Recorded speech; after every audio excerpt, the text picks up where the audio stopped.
하나님께서 오늘 우리에게 주시는 말씀은 사도행전 21장 1절부터 14절까지의 말씀입니다. 제가 가진 성경에 신약성경 224페이지에 있습니다. 사도행전 21장 1절부터 14절입니다. 한 절씩 교독하겠습니다. 제가 먼저 읽습니다. 우리가 그들을 작별하고 배를 타고 바로 고스로 가서 이튿날 로도에 이르러 거기서부터 바다라로 가서 베니게로 건너기는 배를 만나서 타고 가다가 구브로를 바라보고 이를 왼편에 두고 수리아로 향하여 두로에서 상륙하니 거기서 배에 짐을 풀러 함이러라. 제자들을 찾아 거기서 이래를 머물더니 그 제자들이 성령의 감동으로 바울더러 예루살렘에 들어가지 말라 하더라. 이 여러 날을 지낸 후 우리가 떠나갈새 그들이 다 그 처자와 함께 성문 밖까지 전송하거늘 우리가 바닷가에서 무릎을 꿇어 기도하고 또 작별한 후 우리는 배에 오르고 그들은 집으로 돌아가니라. 두로를 떠나 항해를 다 마치고 톨레마이에 이르러 형제들에게 안부를 묻고 그들과 함께 하루를 있다가 이튿날 떠나 가이사라에 이르러 7지차 중 하나인 전도자 빌립의 집에 들어가서 머무르니라. 그에게 딸 넷이 있으니 처녀로 예언하는 자라. 여러 날 머물러 있더니 아가보라 하는 한 선지자가 유대로부터 내려와 우리에게 와서 바울의 띠를 가져다가 자기 수족을 잡아매고 말하기를 성령이 말씀하시되 예루살렘에서 유대인들이 이같이 이 띠 임자를 결박하여 이방인의 손에 넘겨주리라 하거늘 우리가 그 말을 듣고 그곳 사람들과 더불어 바울에게 예루살렘으로 올라가지 말라 권하니 바울이 대답하되 여러분이 어찌하여 울어 내 마음을 상하게 하느냐. 나는 주 예수의 이름을 위하여 결박당할 뿐 아니라 예루살렘에서 죽을 것도 각오하였노라 하니 같이 있습니다. 그가 고난을 받지 아니하므로 우리가 주의 뜻대로 이루어지이다 하고 그쳤노라. 아멘. 여러분 분들 인사하겠습니다. 샬롬. 네, 오늘 이렇게 인사해 볼까요? 교회만 다니지 말고 교회가 됩시다. 할렐루야. 네, 오늘도 같이 좀 말씀을 나누기를 소망합니다. 네, 순서에 따라서 사도행전 강의 4월 한 번째 시간이 됩니다. 날도 좋고 시를 읽기에 가장 좋은 날들 아니겠습니까? 네. 같이 한번 시를 한번 읽어볼까요? 네, 띄워드리겠습니다. 미국의 시인 프로스트의 시 가운데서 가지 않는 길이라는 시입니다. 같이 한번 읽겠습니다. 노란 숲 속에 길이 두 갈래로 나섰습니다. 나는 두 길을 다 가지 못하는 것을 안타깝게 생각하면서 오랫동안 서서 한 길이 굽어 꺾어 내려간 데까지 바라볼 수 있는 데까지 멀리 바라보았습니다. 그리고 똑같이 아름다운 다른 길을 택했습니다. 그 길에는 풀이 더 있고 사람이 걸은 자취가 적어 아마 더 걸어야 될 길이라고 나는 생각했던 게지요. 예, 중약 그 다음 또 있습니다. 훗날에 나는 어디선가 한숨을 쉬면서 이야기할 것입니다. 숲속에 두 갈래 길이 있었다고, 나는 사람이 적게 간 길을 택하였다고, 그리고 그것 때문에 모든 것이 달라졌다고. 네, 여러분들 아주 시를 잘 읽으시는군요. 네, 여러분들 아주 시가 잘 어울리십니다. 원래 이 시를 보면은 인생을 길이라는 데서 비유를 했어요. 그리고 길을 걸을 갈림길에서 선택이 필요하듯이 사실 인생도 항상 선택의 것들로 이어져 있습니다. 그런데 이 시의 제목이 가지 않는 길이에요. 그러니까 이 시인이 여러 가지 살펴보고 또 살펴보고 선택해서 이 길을 갔는데 무엇을 미련을 두고 그리워하냐면 가지 않는 길에 대한 미련을 가지고 있습니다. 근데 이것이 인생인 것 같아요. 인생은 동시에 두 갈래 길을 갈 수가 없습니다. 두 갈래 길을 갈 수 없다는 것은 사람은 한계가 있다는 것을 우리에게 가르쳐 주죠. 그래서 고뇌하고 가지 않는 길에 대한 미련을 가지고 살아갑니다. 정말 깊이 공감되는 시인 것 같기도 합니다. 자, 우리 사진을 하나 보여드릴 텐데요. 우리는 늘 이런 인생을 만나죠.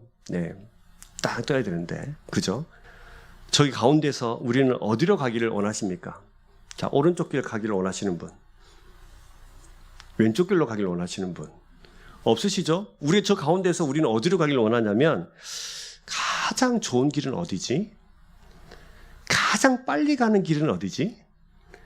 가장 편안한 길은 어디지? 어디로 가야 가장 성공할 수 있지? 어디로 가야 좋은 사람을 만나고 어느 길을 선택하는 것이 가장 나에게 유익할까?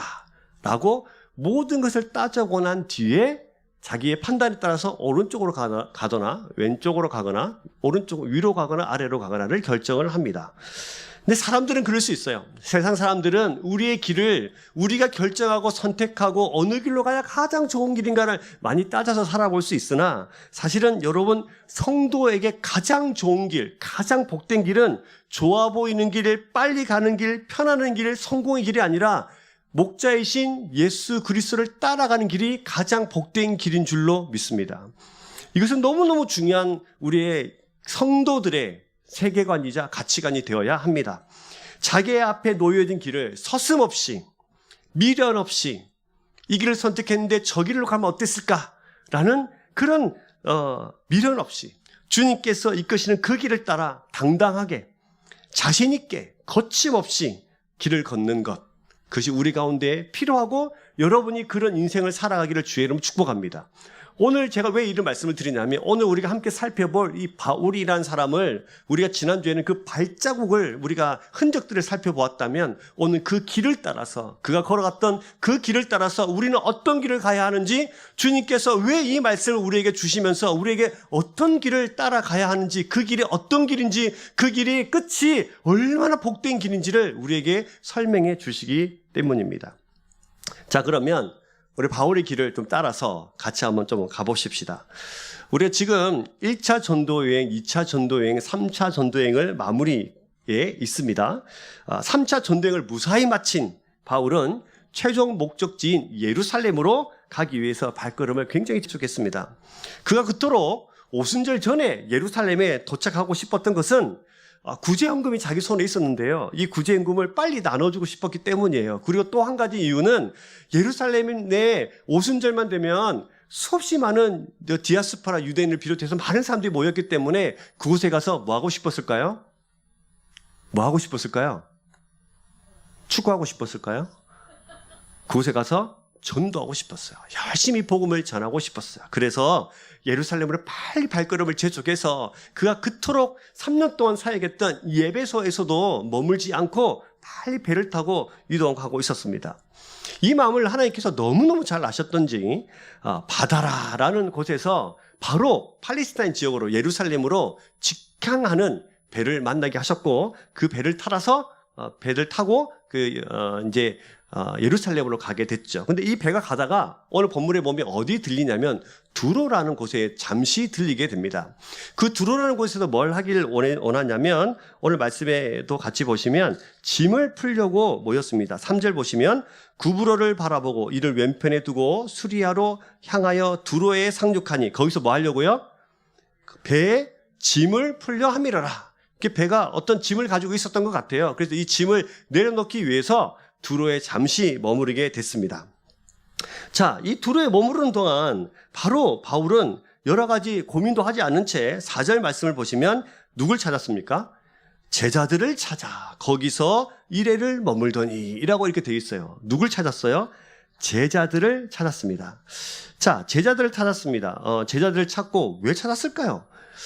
제자를 찾아서 그곳에서 1회를 머물렀다, 7일을 머물렀다고 되어 있는데, 자, 이 사람은 도대체 왜 찾았을까? 제자들을 찾았다는 것은 그곳에 제자들이 있다는 거예요, 없다는 거예요? 있다는 거죠. 그럼 그곳에 예수를 믿는 제자들이 있다는 것은 뭐도 있다? 성도도 있다. 또 뭐도 있다? 교회도 있다는 거예요. 자, 그럼 우리가 질문이 하나 생기죠.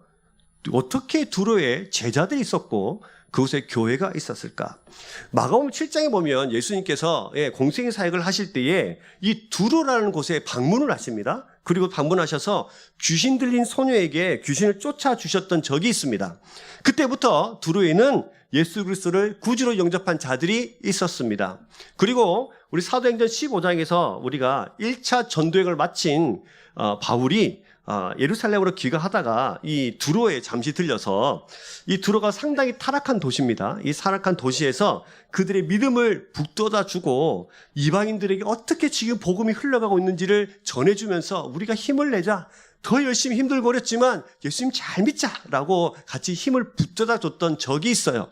그리고 난 이후 10년이 지난 이 시점에서 지금 사도 바울은 두로에 들리게 되어서 그곳에 함께 10년 전에 만났던 그 제자들을 함께 만나고 그들과 함께 일회를 보내게 된 것입니다. 자, 그러면 질문 하나 해볼까요?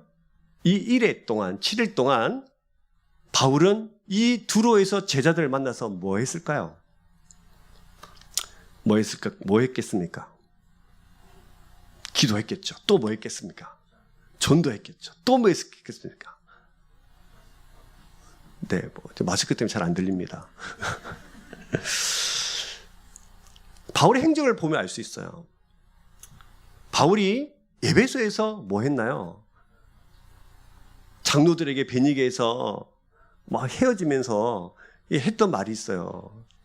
내가 복음을 전했다. 그리고 그들에게 참된 회개와 참된 믿음을 위해서 내가 꺼리낌 없이 어떤 환경이 있든지 그들에게 복음을 전했다. 미뤄봐서 이 바울은 이곳에서도 여전히 열심히 복음을 전했고 제자들에게 말씀도 가르쳐 주었을 것입니다. 그래서 시간이 7일째가 점점 가까이 오면서 온전한 복음을 전하면서 그들에게 교회를 잘 부탁하면서 교회를 세울 수 있도록 해줬겠죠. 근데 제자들이 함께 말씀을 듣고 함께 기도하고 함께 전도하고 너무 좋은 시간을 보내고 있는데 성령님께서 제자들에게 이렇게 말씀하시는 거죠. 성령님께서 바울이 예루살렘에 가면 결박을 당하고 죽을 거야 라고 그런 말씀을 주셨어요. 그래서 오늘 말씀의 4절을 또 계속해서 보시면 이렇게 되어 있어요. 같이 읽어볼까요? 시작. 제자들을 찾아 거기서 일회를 머물더니 그 제자들이 성령의 감동으로 바울더러 예루살렘에 들어가지 말라 하더라. 성령께서 그렇게 가르쳐 주신 거예요. 가면 핍박을 당한다. 죽을 수도 있다.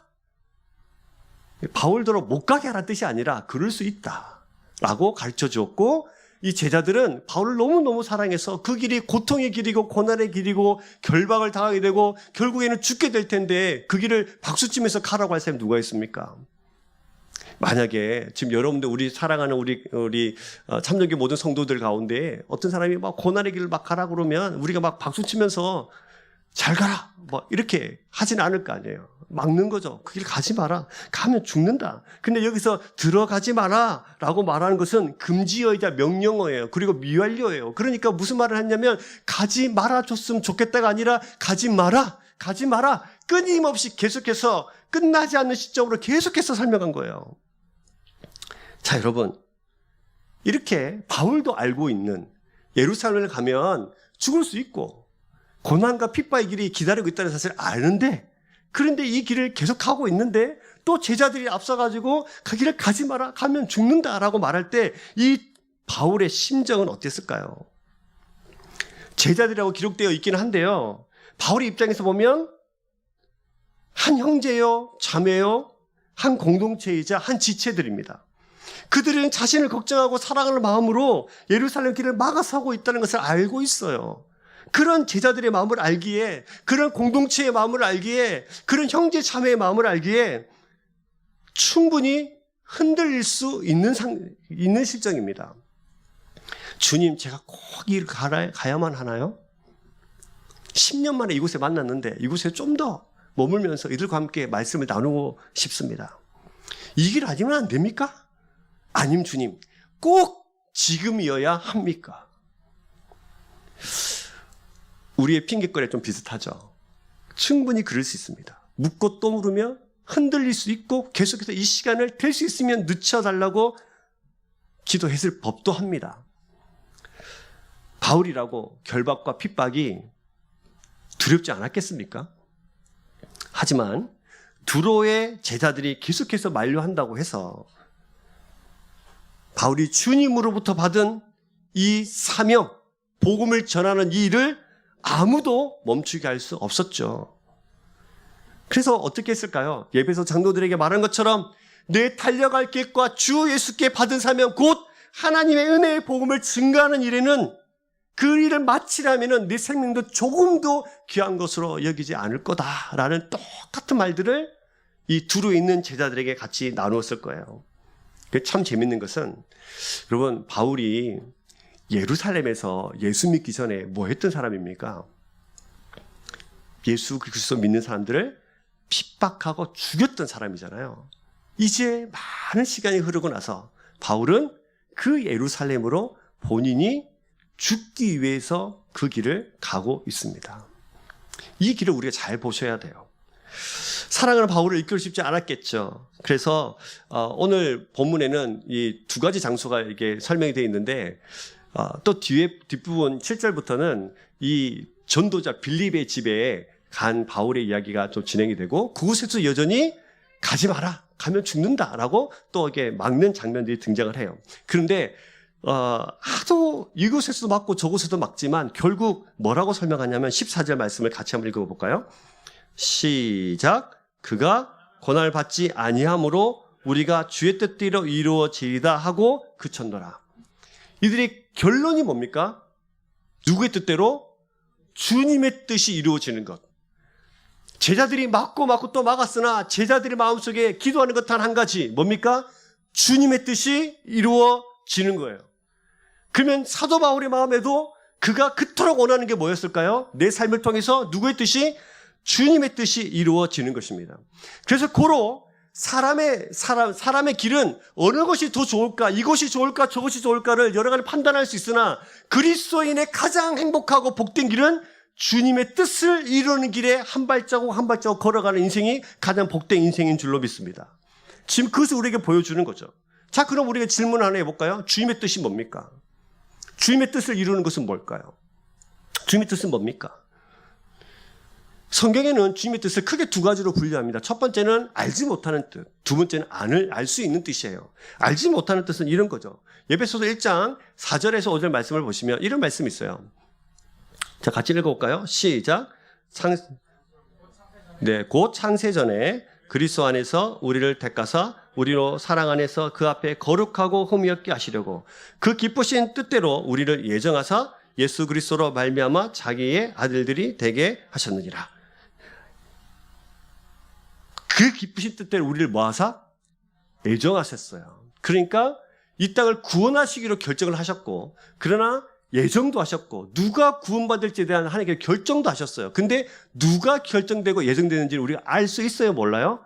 모릅니다. 이게 이제 감추어진 하나님의 뜻이에요. 근데 결국은 하나님 이 땅을 구원하셨다는 겁니다. 구원하시기로 결정하셨다는 거예요. 옆에 분들 잘 봐보세요. 요분들이 모르긴 몰라도, 그죠? 왜, 하는 짓들은 다 때로는 아이고, 한 대 찌어보고 싶은 마음이 혹시 들지도 모르겠으나, 잘 이해가 안 될지 모르겠으나, 도통 저 사람은 나랑 안 맞아.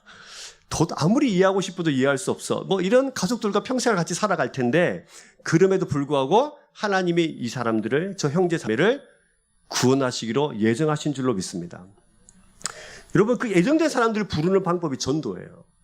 그래서 사도 바울은 그 방법을 미련한 방법이라고 말하죠.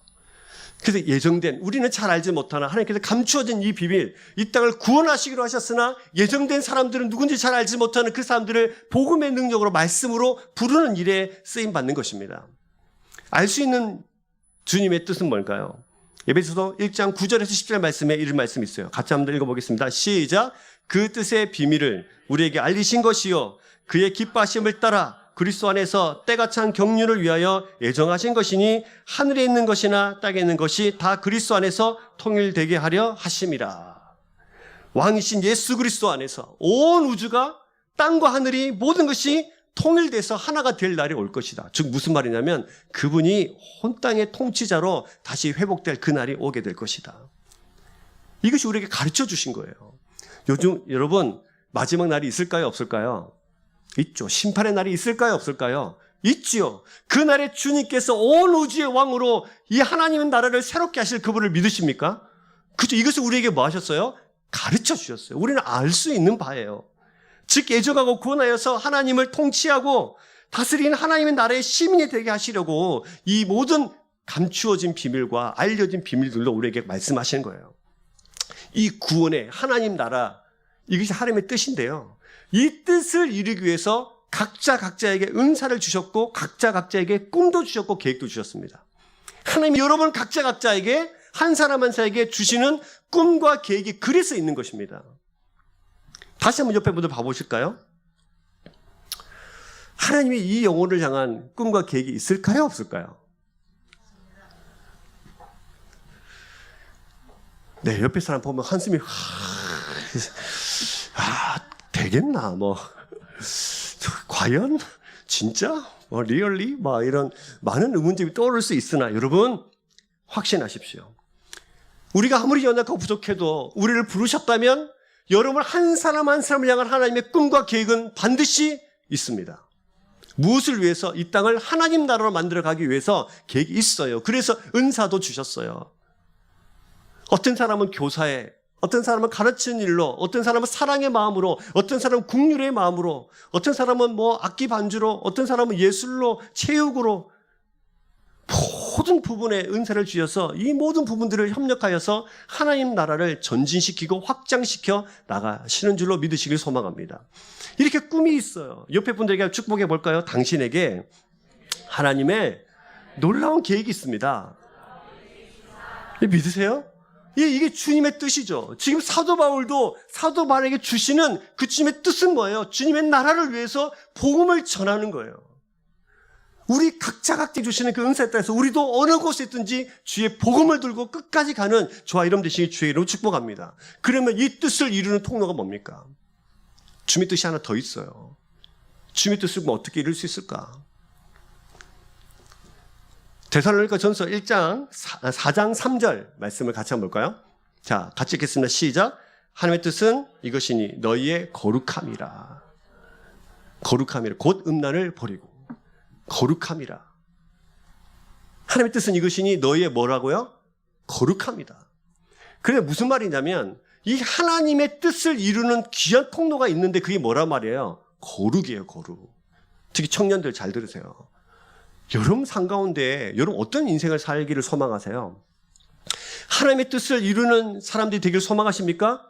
우리 중고등부, 초등부 다 앉아 있는데 여러분들 삶에도 하나님의 뜻이 분명히 있습니다. 그 비전을 발견하고 그 비전의 뜻대로 살아가는 사람이 되어야 될 텐데 그것을 이루는 것이 거룩이에요.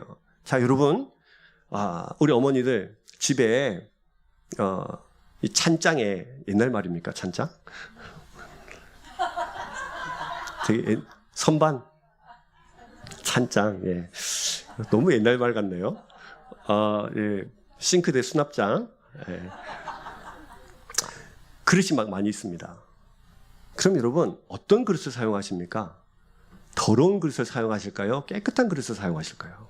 깨끗한 그릇이에요. 그리고 그 음식에 가장 적합한 그릇을 꺼내 놓는 것이 맞습니다. 맞습니까? 그렇죠. 우리도 그런데 하나님은 어떻게 하실까요? 우리도 깨끗한 그릇 좋아하고 그 그릇에 가장 합당한 그릇을 쓰기를 좋아하는데 그럼 하나님은 어떠실까요? 하나님의 뜻과 계획을 담아내기 위해서 결국 우리는 거룩한 주의 백성이 되어야 합니다. 거룩한 주의 백성이 될 때 이 하나님의 뜻을 이루는 통로가 됩니다. 그 거룩하다는 뜻은 결국 주님을 닮는다는 거거든요. 주님을 닮아가는 사람이 될 때 하나님께서 그를 사용하셔서 주의 뜻을 이루어가는 거예요. 그 거룩한 주의 백성, 주님을 닮아가는 사람이 되기 위해서 하나님은 여러 가지 방법을 쓰시는데 그 중에 하나가 고난입니다. 하나님이 우리에게 고난을 허락하시는 것은 결국 우리를 거룩하게 만들고 싶어 하시기 때문이에요. 근데 우리가 질문할 수 있어요. 하나님, 세상의 방법이 얼마나 많은데 하필 고난을 사용하십니까? 우리가 늘 하는 말이죠. 하나님 왜 이렇습니까? 왜 그럴까요? 우리가 교만하기 때문이에요. 우리의 고난이 없으면 우리는 기도하지 않아요. 여러분 아시죠? 여러분 지금까지 태어나서 지금까지 오실 때 언제 가장 간절하게 기도하셨어요? 힘들 때죠. 내 일이 막 잘 풀리고 내가 원하는 대로 막 풀려가고 원하지도 않은데 모두 잘 될 때 여러분 기도하러 가겠다 이런 생각 드십니까? 잘 안 드시죠? 고난이 있을 때 우리는 비로소 우리의 연약함을 발견합니다. 고난이 있을 때 우리는 비로소 내 인생이 내 뜻대로 내 힘대로 되지 않는구나를 그때 깨달아요. 교만하기 때문이에요. 그래서 고난인 것을 사용하세요. 그게 여러분 기도의 응답도 하나님이 사용하십니다. 기도의 응답을 우리는 기도하면 바로 응답되길 바라잖아요. 그렇죠. 왜 바로 안 되는 걸까요? 근데 여러분 잘 생각해 보세요. 여러분들이 여러분의 자녀들에게 뭐 심부름 하나 시키면 즉각 하던가요?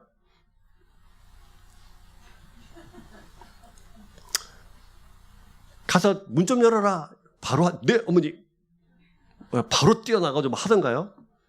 민기적 그죠? 어머니는 지금 해라 라고 했는데 아이들은 내가 원하는 타이밍에 내가 원하는 시점에서 문을 열겠다. 열어주는 것만도 감사하지 뭐 그런 것까지 바라냐 뭐 이러잖아요. 옆에 있는 자녀도 우리 마음대로 잘 안 되잖아요. 그런데 하나님을 향해서 우리가 기도할 때 하나님은 온 세상에 주관하시는 분이시라 기도의 응답도 가장 적합한 때에 가장 적절한 때에 우리에게 응답하십니다. 근데 이 시간이 걸릴 때가 있어요. 그래서 우리에게 뭘 가르쳐 주시냐면 인내를 가르쳐 주세요.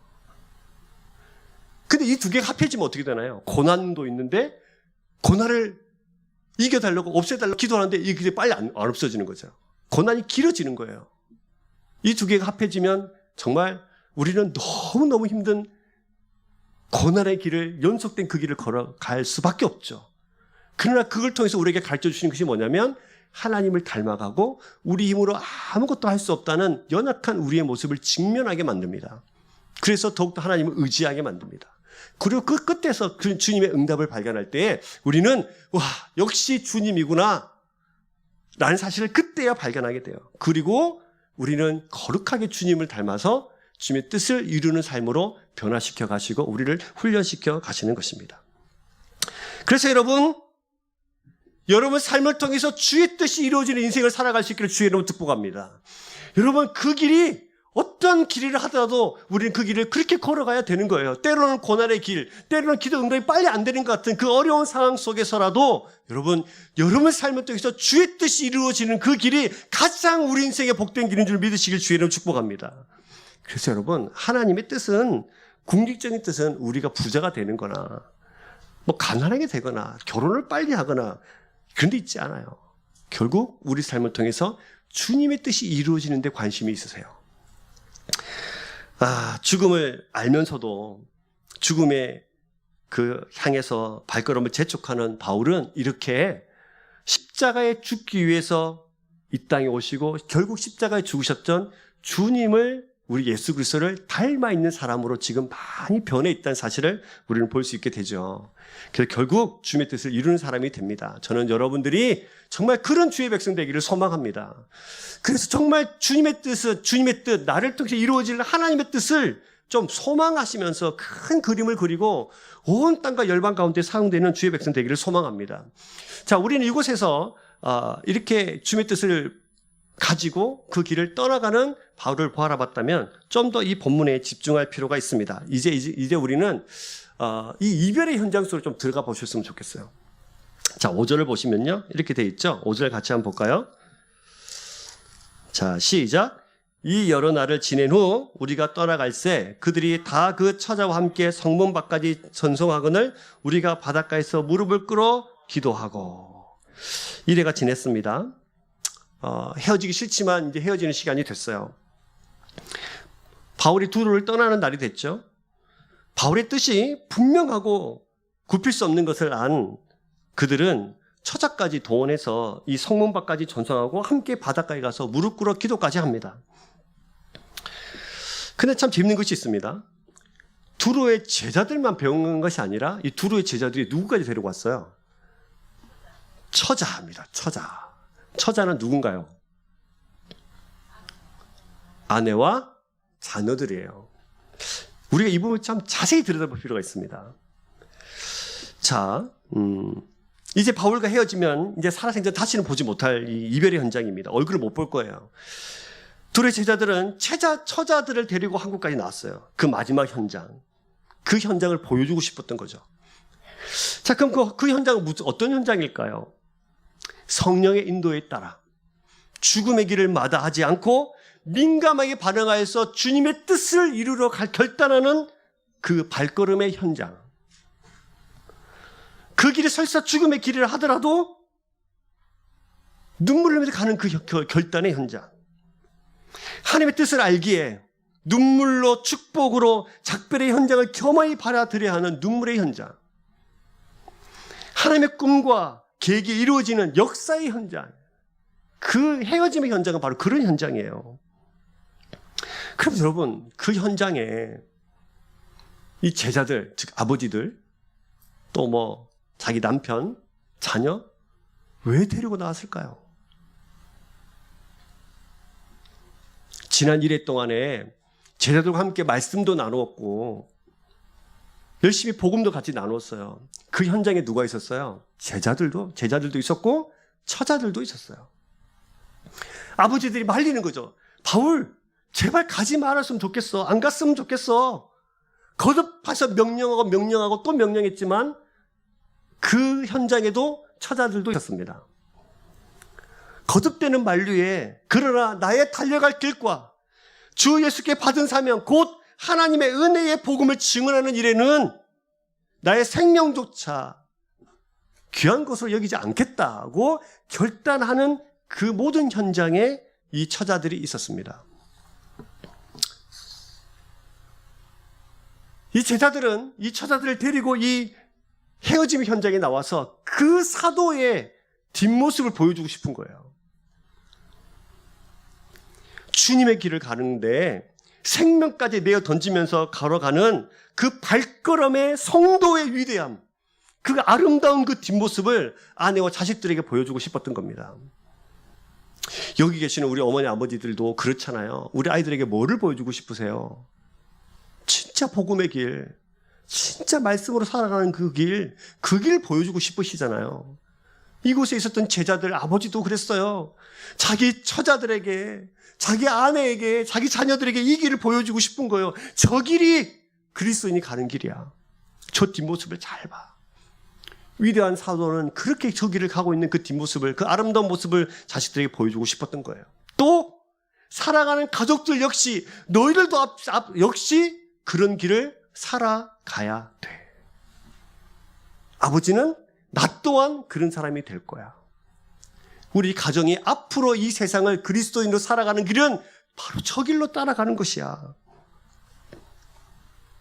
가르쳐주고 싶었던 거죠. 일일이 말하지 않아도. 그럼 여러분, 부인의 입장에서, 자녀의 입장에서 좀 생각을 해볼까요? 남편이 이곳까지 자신을 데리고 온 이유를 아는 아내, 아버지가 이곳까지 자신을 데리고 온 이유를 아는 자녀, 이 처자와 처자들은 이 현장을 눈과 마음에 담았습니다. 그리고 그들도 이 현장에서 결단합니다. 우리도 그런 삶을 살아갈 거야. 우리도 이런 삶을 살 거야. 이것이 예수 그리스도를 구주로 믿는 삶이구나. 우리도 그런 삶을 살아야겠다. 저는 이 작별의 현장이 너무너무 묵상이 됩니다. 아무 말 하지 않고 사도 바울의 뒷모습을 보여주면서 우리도 저런 길을 살아가야 되라고 말하고 있는 아버지를 보는 남편이 얼마나 존경스러웠을까요?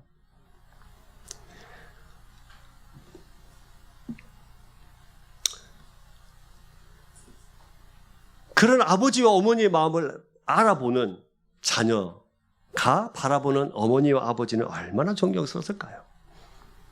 아무 말 하지 않아도 이것을 다 알아듣고 이 차 현장까지 따라온 남편과 자녀를 본 그 아버지의 마음은 얼마나 그들이 자랑스러웠을까요? 사랑하는 여러분, 이 현장은 가정도 회복되고 가정이 나갈 길도 함께 결단했던 그런 장소입니다. 여러분, 이것이 성도의 길이에요. 성도가 성도의 길을 살아갈 때 가장 존경받습니다. 함께 예배드리고 있는 우리 아버지들, 성도의 길을 걸어 우리 처자들에게 존경받는 아버지가 되시기를 주의 이름 축복합니다. 우리 어머니들, 아내분들이여, 주님의 길이라면 어딘지 따라 나서는 그런 존경받는 어머니가 되기를 주의 이름 축복합니다. 우리 자녀들, 부모님의 그 믿음의 결단을 이해하고 따라가는 주의 자녀들이 되십시오. 존경받는 아버지, 존경받는 어머니가 되도록 부모님을 위해서 기도하십시오. 그리고 나 또한 그런 아버지, 그런 어머니로 준비시켜 달라고. 우리의 또 다른 내가 나중에 가정을 이룰 텐데 그 다음 자녀들에게도 다음 세대들에게도 이렇게 주님의 뜻을 이루며 생명까지도 아끼지 않은 채 달려가는 주의 백성이 될 수 있도록 그것을 보여주는 사람들이 되어야 합니다. 소망 가지세요. 이 현장에 누구도 함께 계셨나요? 제자들도 있고 처자들도 있고 사도 바울도 있었겠죠?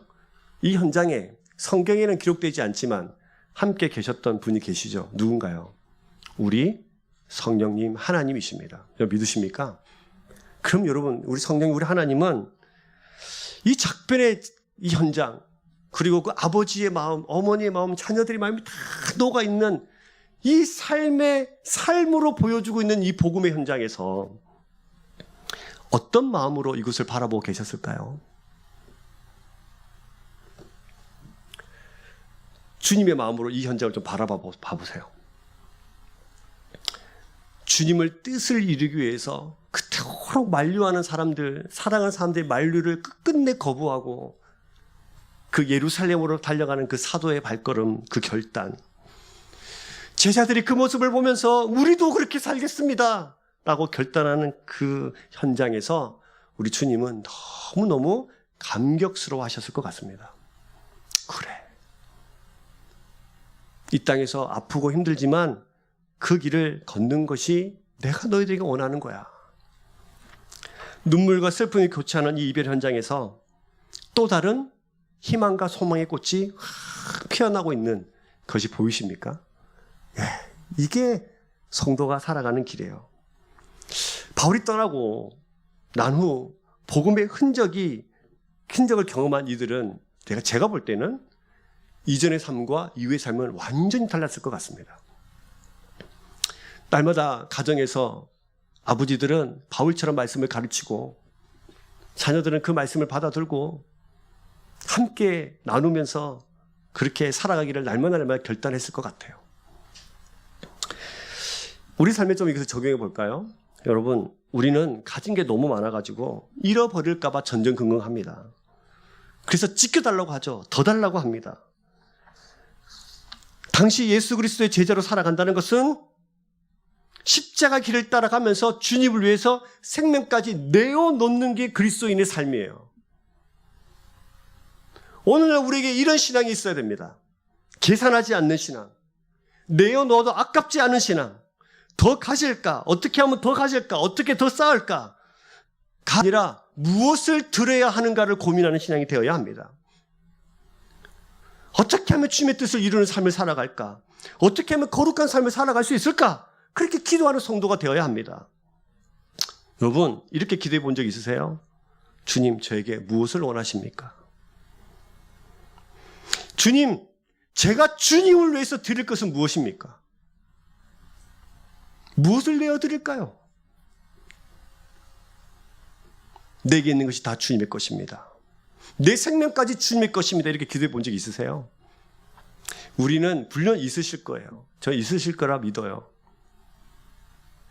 지금까지 우리가 그러나 더 가지고 더 보호하고 내어놓기 않기 위해서 더 쌓고 또 쌓는 기도로 우리의 기도가 그렇게 점철되었다면 이제 우리의 기도는 주님, 주를 위해서 무엇을 내어드릴까요? 라고 주님의 의도를 묻는 그런 기도의 사람이 되기를 소망합니다. 가만히 생각해 보니까 이런 생각이 또 드는 거예요. 그러면 바울은 너무너무 대단한 이 바울은 어떻게 이런 삶을 살 수 있었을까? 그도 사람이고 우리도 사람인데요. 바울이 눈이 3개입니까? 귀가 3개입니까? 아니잖아요. 바울은 다리가 4개, 5개인가요? 아니잖아요. 똑같이 우리와 성정을 가진 사람인데 어떻게 이렇게 살 수 있었을까? 저는 그 답을 에베소서 3장 7절 말씀에서 찾습니다. 에베소서 3장 7절 말씀을 같이 한번 볼까요? 시작. 이 복음을 위하여 그의 능력이 역사하시는 대로 내게 주신 하나님의 은혜의 선물을 따라 내가 일꾼이 되었노라. 일꾼이 된 이유를 뭐라고 말합니까? 은혜의 선물이다. 저는 사실 이 부분에 굉장히 충격을 받았어요. 사도 바울이 서신서를 보면 선물을 2번 설명합니다. 첫 번째는 구원, 내가 선물로 받은 것이다. 구원을 선물로 받은 거죠. 내 것이 아니니까요. 또 한 가지 선물을 설명하는데 그 선물이 뭐냐면 나를 일꾼 삼으신 것이 누구의 선물이다? 하나님 선물이다. 이것이 은혜로 나에게 주어진 선물이다. 구원도 여러분 은혜로 주어진 거 믿으십니까? 그러면 여러분 우리는 이것은 감격해요. 그런데 어디서는 감격을 못하냐면 나에게 주어진 직분, 나에게 주어진 사명, 주님의 뜻을 이루도록 나에게 주신 그 비전에 주심에는 별로 감사하지를 않는 거예요. 여러분 이것도 선물입니다.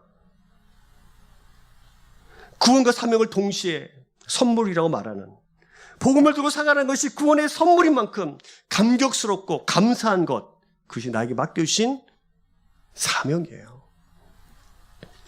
그렇다면 여러분 삶 가운데 복음을 위해서, 주의 뜻을 이루기 위해서 나에게 주어진 선물은 뭐가 있을까?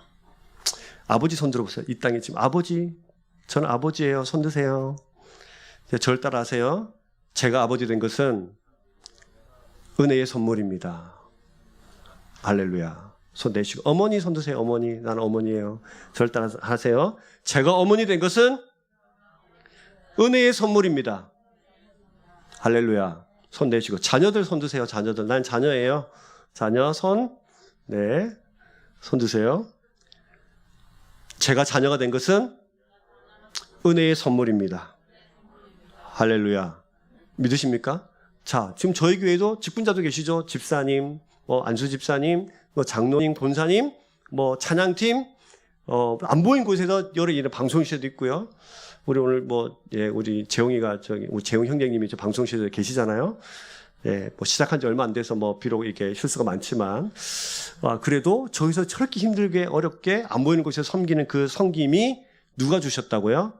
주님께서 주시는 은혜의 선물인 줄을 믿으시길 바랍니다. 그럼 여러분, 내게 주어진 이것이 때로는 짐처럼 느껴지고 때로는 힘들고 어렵고, 하나님 왜 저를 이 가정의 아버지 삼으셨나요? 왜 이 가정의 어머니 삼으셨나요? 나는 왜 이 사람의 아내가 됐고 나는 왜 이 사람의 남편이 됐나요? 하나님 정말 부잣집 떵떵하는 집 너무 많이 있는데 나는 왜 이곳에 어려운 이 집에서 그런 자녀로 이곳에 태어나게 하셨나요? 주님께서 주시는 은혜의 선물인 줄로 믿으시길 바랍니다. 그러면 여러분 우리는 어떻게 이 길을 걸을 수 있을까요? 감사한 거예요. 감사한 거예요. 그래서 바울은 이 길을 힘들게 간 거 아니에요. 물론 육체적으로 힘들었어요. 마음도 어려웠어요. 그러나 바울이 갔던 그 길은 감사로 가는 길이었어요.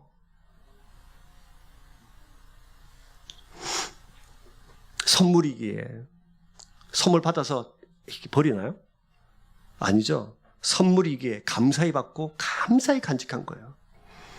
세상 사람들은 미련해 보이고 우둔해 보였지만 바울은 감사했습니다. 나 같은 죄인 중에 괴수인 나를 사용하시다니, 나에게 이렇게 중요한 직분을 주시다니, 나에게 내가 뭐라고 이 땅에 복음을 전하는 자로 나를 사용하시나, 내가 뭐라고 내 생명을 주를 위해서 드리게 하시나. 우리는 조금만 힘들면 이렇게 말하죠. 왜 나에게 직분을 주셨습니까? 언제 제가 좋아서 한다고 했습니까? 시키니까 했죠. 억지로 했죠. 그래서 조금 힘들면 하지 말걸 왜 내가 한다고 했을까? 주님 앞에 열심히 따집니다. 우리는 이렇게 기도할 때 많이 있어요. 인생에 고난이 오면 뭐라 기도해요? 이 잔을 내게서 옮기옵소서. 막 눈물로 기도합니다. 고난이 차츰차츰 거치고 희망의 빛이 보기 시작하면 역시 하나님은 실수하지 않으신 분이야. 그렇게 고백한 적 있으시죠? 맞습니까? 그래서 우리가 찬양도 하죠. 실수가 없으신 나의 하나님, 좋으신 나의 하나님, 막 이렇게 하는데, 고난은 그렇게 넘어서는데 내게 맡겨진 직분은 하나님의 실수인 것 같아요. 왜 나에게 이런 직분을 주셨나? 하나님의 선물이라고 생각하지 않습니다. 오늘 저와 여러분들이 나에게 맡겨진 모든 하나님의 인생의 계획들이 하나님의 은혜의 선물인 줄로 믿으시길 주의 이름으로 축복합니다. 실수로 주어진 거 아닙니다. 그러니까 여러분, 얼마나 감사함으로 이 길을 갔을까요? 실수라고 생각하면, 하나님이 나에게 주신 그냥 실수라고 생각하면 그냥 불평하고 불만하면서 그냥 이 길을 가는 거예요. 어떻게 하면 도망갈까? 어떻게 하면 안 할까?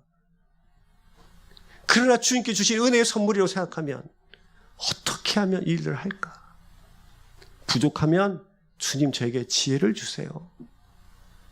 주님 저에게 이렇게 놀라운 복음을 전하는 또 뭐 어머니, 아버지, 자녀로 여러 가지 직분으로 직장에서의 여러 가지 삶으로 나에게 맡겨주셨는데 주님 저는 지혜가 없어요. 능력이 없어요. 근데 이 길을 가고 싶어요. 주님 지혜를 주세요. 지혜를 주십니다. 환경도 바꾸고 주십니다. 이길 수 있는 힘도 주십니다. 그래서 주님과 함께 그 길을 걸어가는 거예요. 얼마나 감사한지요. 여러분 말씀을 좀 마무리해 볼게요. 여러분 각자에게 주시는 하나님의 꿈과 계획은 있습니다. 이것을 이루어 놓는 것이 우리의 이 땅을 살아가는 목적입니다.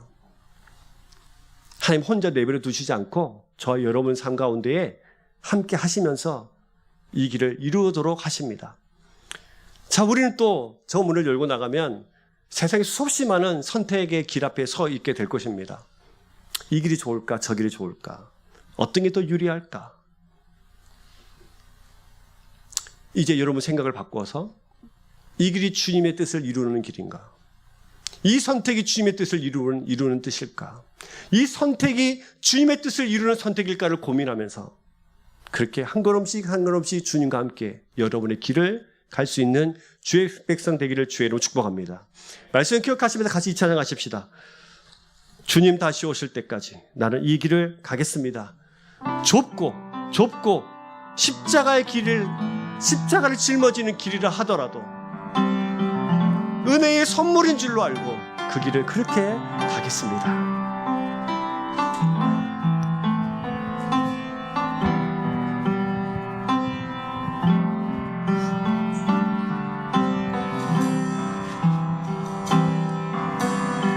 주님 다시 오실 때까지 나는 이 길을 가리라.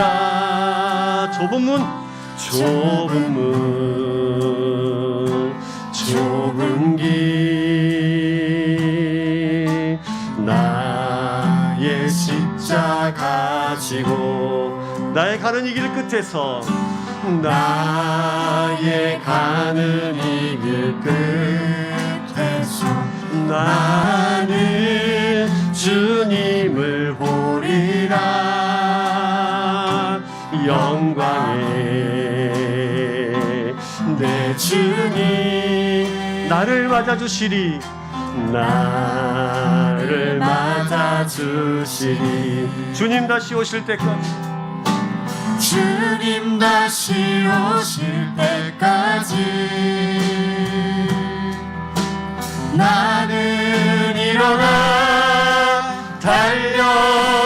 달려가리라. 주의 영광 온 땅 덮을 때 나는 일어나 노래하리. 주를 향하여 고백하십시다. 내 사모하는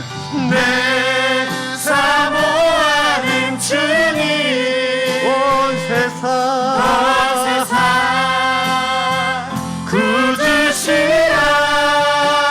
구주시라. 내 사모하는 주님 영광의 왕이시라. 우리 한 번 더 이 찬양 하실 텐데요. 두 손을 높이 들고